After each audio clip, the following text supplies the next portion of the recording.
Welcome back, everyone. It's Eric from Americanian, and welcome back for another Rebel Clash deck profile. Today, we're going to be taking a look at the, very hype new Dragapult VMAX. I definitely think this is one of the better of the new VMAXs that is coming out in Rebel Clash. Definitely a lot of hype surrounding this.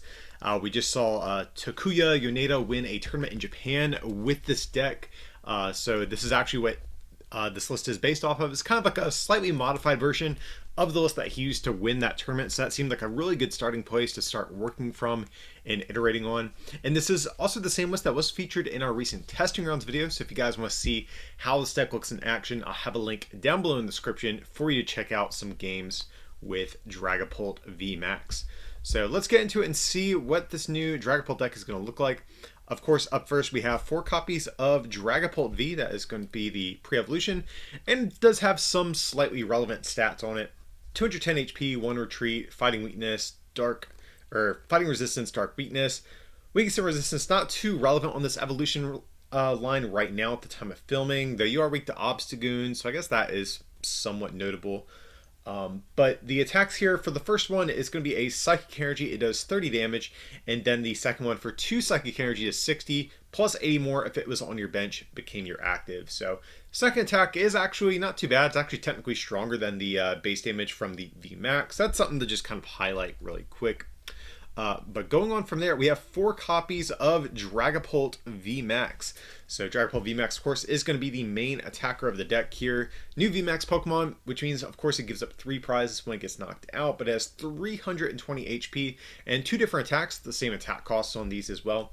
First one for a Psychic Energy is 60, and it goes through any effects on your opponent's active. And its second attack for 2 Psychic Energy is 130, but you get to spread 5 damage counters on your opponent's bench Pokemon any way that you like. So while I think this damage output might look a little low at just a quick glance, being able to have control over exactly where your damage counters go sometimes is actually better than just like nuking your opponent and taking a one-hit knockout, because depending on how you stagger your damage throughout the course of a game, you can potentially take multiple KOs late in the game once a bunch of different things have accumulated a lot of this damage. So don't underestimate the power of being able to choose exactly where your damage goes. Of course, we have some other things in this list to help kind of compound this sort of effect too. Like we have the new special Psychic Energy that's coming out on Rebel Clash that's going to kind of tie into this whole strategy too.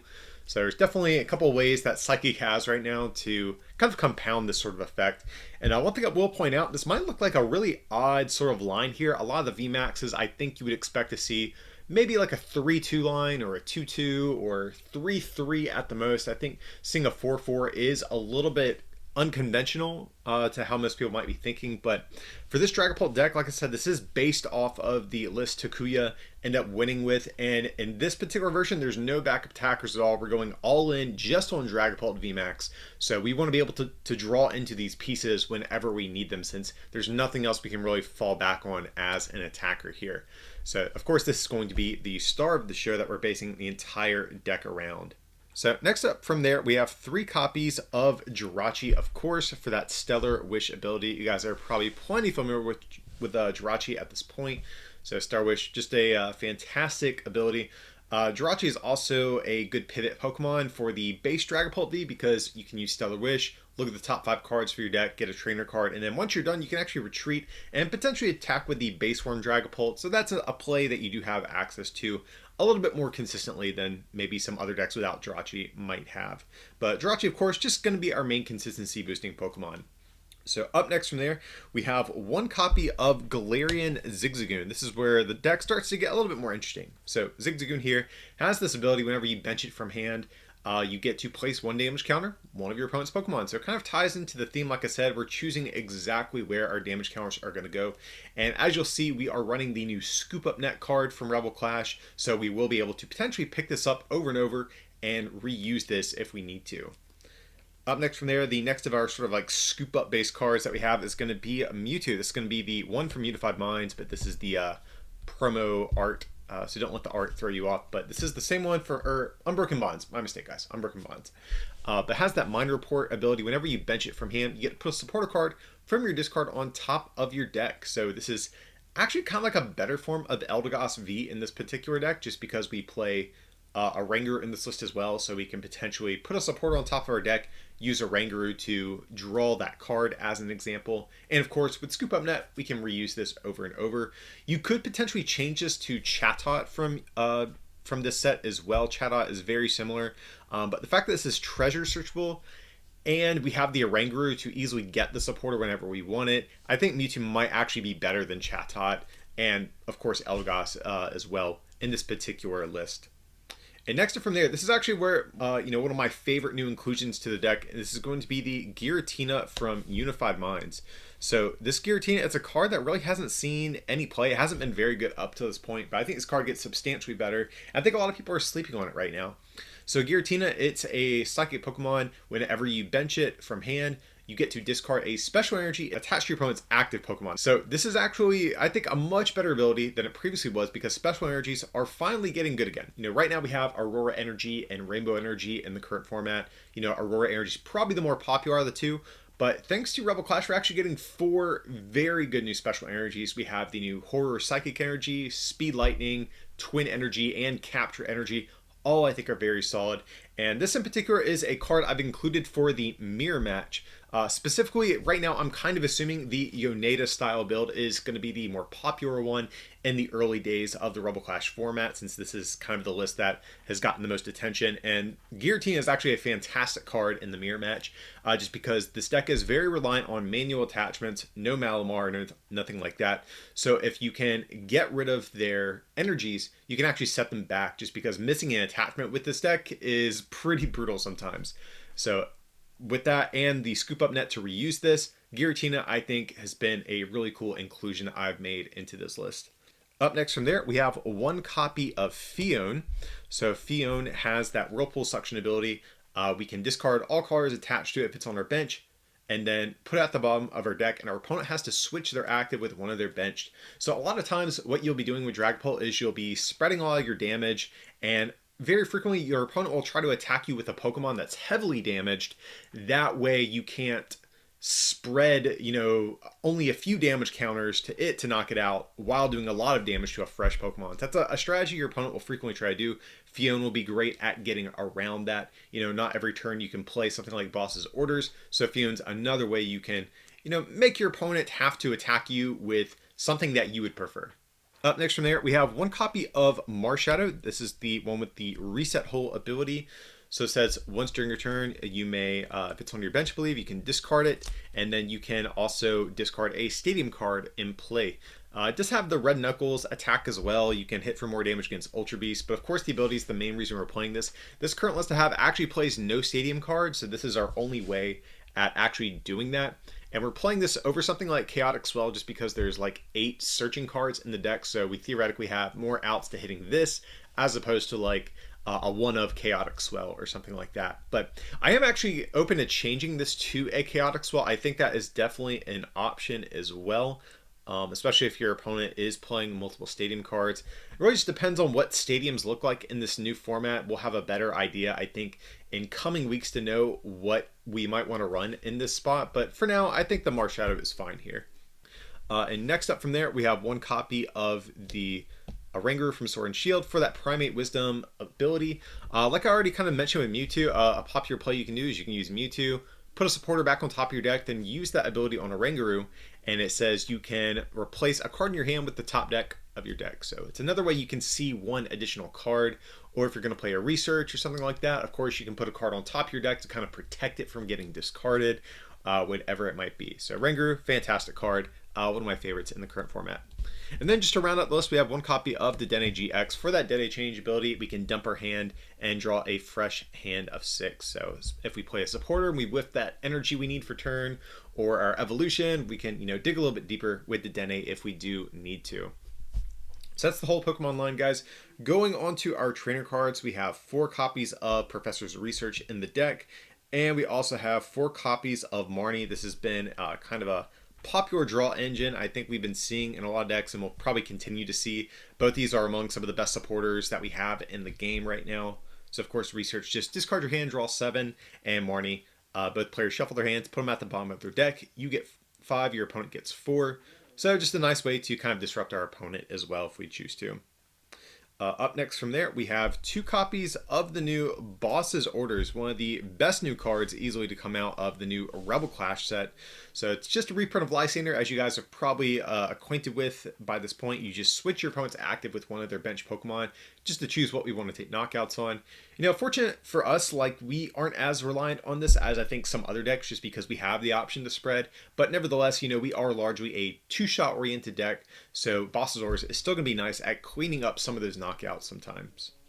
And then up next from there to round out the list, we have 1 copy of Team Yellgrunt. This was one of the key inclusions that made Yoneda's list, pretty spicy. He actually initially ran 2, but I've opted to cut 1 in favor of the Giratina, just because the Giratina is searchable by all of our search cards in our deck.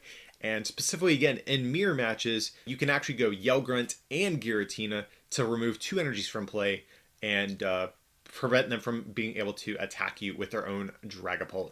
So the Team Yellgrunt, of course, you put an energy from one of your opponent's Pokemon back into their hand. So decks like this that are very reliant on manual attachments, or even like ADP variants, sometimes getting that early Team Yellgrunt or Giratina, if they are playing Aurora energies, can be very devastating at putting them a turn behind to use Altered Creation. And also, like I said, in mirror matches, specifically Team Yellgrunt and Giratina both are really fantastic inclusions. So going on from there, we have 4 copies of Quick Ball. Pretty self-explanatory. Debatably the best search card we have in the current format. Discard a card from hand. Search your deck for a basic Pokemon. Of course, searches everything in the deck outside of our Dragapult VMAX. Up next from there, though, we have 4 copies of Mysterious Treasure as well. So of course, this will search out, you know, all of our attackers, but also Giratina, Mewtwo, and our Marsh Shadow as well. Up next from there, we have another spicy inclusion that Yoneda had in his list that I'm a fan of. It's the Giant Bomb card. So Giant Bomb is a Pokemon tool. It says if this Pokemon gets attacked for 180 or more damage, the attacking Pokemon takes 10 damage counters, but this card gets discarded at the end of your opponent's next turn. So while I think a lot of people might be tempted to play Spell Tag with Dragapult VMAX, one thing you have to remember with Dragapult is that you're only going to get knocked out twice in a game. Whereas something like Malamar, as an example, you know, they're going to have to take 6 knockouts, meaning Spell Tag you can use 4, sometimes 5 times if you're playing something like Lana's Fishing Rod. So while Spell Tag makes sense, the fact that it would be on a VMAX actually makes the card substantially worse. And I think Giant Bomb does a much more efficient job of cheating some of those extra damage counters into play. So if you are looking at one of these damage placing tools, I definitely think this is far superior to Spell Tag, specifically for Dragapult VMAX. Up next from there, we also have 1 copy of Energy Spinner. This is another inclusion I've made into the deck.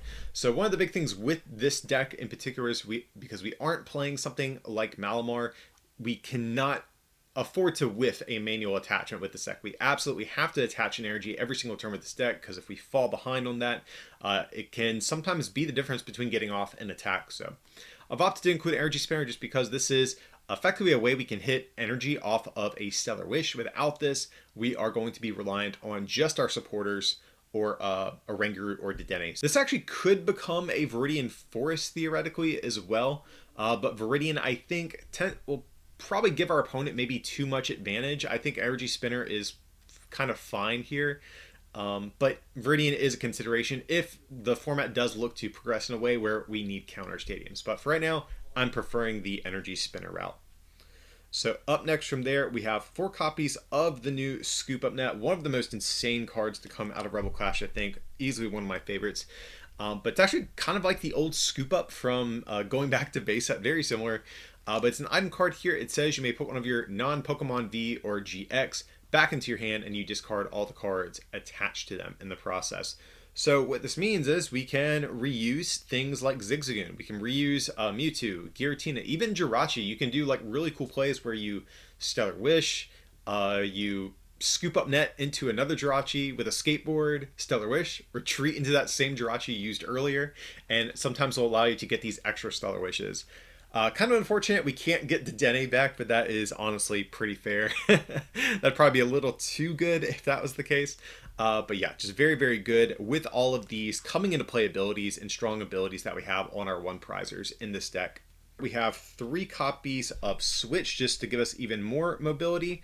We already have the high scoop up net count, so I don't think we need the 4 copies of Switch, just because scoop up net very frequently will accomplish the same thing for us. And from there, we also have 2 copies of a skateboard as well. So skateboard, of course, is going to be mainly for our Jirachis, but it also can be good on Dragapult. Dragapult only has a 1 retreat cost, so sometimes if we do need to get Dragapult out of harm's way while keeping those manual attachments, that is something that's really important. Skateboard can help out with that. And then from there, to round out our trainer cards, we have 1 copy of Reset Stamp here just to disrupt our opponent in the late game. Of course, makes our opponent shuffle in, draw equal to the amount of prizes that they have remaining. So, like I said, we're largely a 2-shot oriented deck, guys. We're not going to be taking huge 1-hit KOs, and in the late game, as we're trying to cobble together that last bit of damage, being able to disrupt our opponent with cards like Reset Stamp and Marnie can help us more easily close out a game. We have 4 copies of the new Horror Psychic Energy coming out of Rebel Clash. So it's a special energy, provides psychic energy, but if it's attached to a psychic Pokemon and the Pokemon it's attached to gets damaged by an attack, the attacking Pokemon takes 2 damage counters. So it's another way we can cheat more damage counters into play. So let's just run through the math. If we actually have 2 of these and a giant bomb on Dragapult, and they do more than 180 damage, they are actually going to take 14 damage counters just for attacking into Dragapult. So these cards kind of discourage your opponent from even attacking into you. From there, though, we do still have some other energies. We have a few psychics to round out the list. We're going to have 5 in total to round out our list. So only 9 energy in total, but guys, we really don't need that many. Realistically, we're going to get maybe 2 Dragapults fully powered up. That's only 4 energies. Maybe we start to power up a 3rd. Who knows? But this should be enough to successfully draw into these basically every turn. Yeah, guys, that is going to be our attempt at the Dragapult deck. Like I said, this is based off of the list Takuya ended up winning that recent tournament in Japan with a couple of my own modifications. There's definitely some other ways I think you can build around Dragapult. I'm sure we'll probably end up covering those on the channel as well. But this seemed like a really strong starting point to start working with. And actually, too, just a quick plug, our patrons over at patreon.com/rarecandytcg actually had early access to this list like a week ago. So if you guys want to be able to see some of these early lists even before the rest of the world, definitely be sure to check us out over there on Patreon. I'll have a link down below in the description. But of course, guys, stay tuned to this channel. We have plenty more Rebel Clash content coming up over the next several weeks. Like and subscribe, and if you can, support this channel as well by becoming a patron, as I mentioned, or by picking up some merch from our online store, rarecandytcg.com. It would mean a lot. But as always, thanks so much for watching, and we'll see you next time.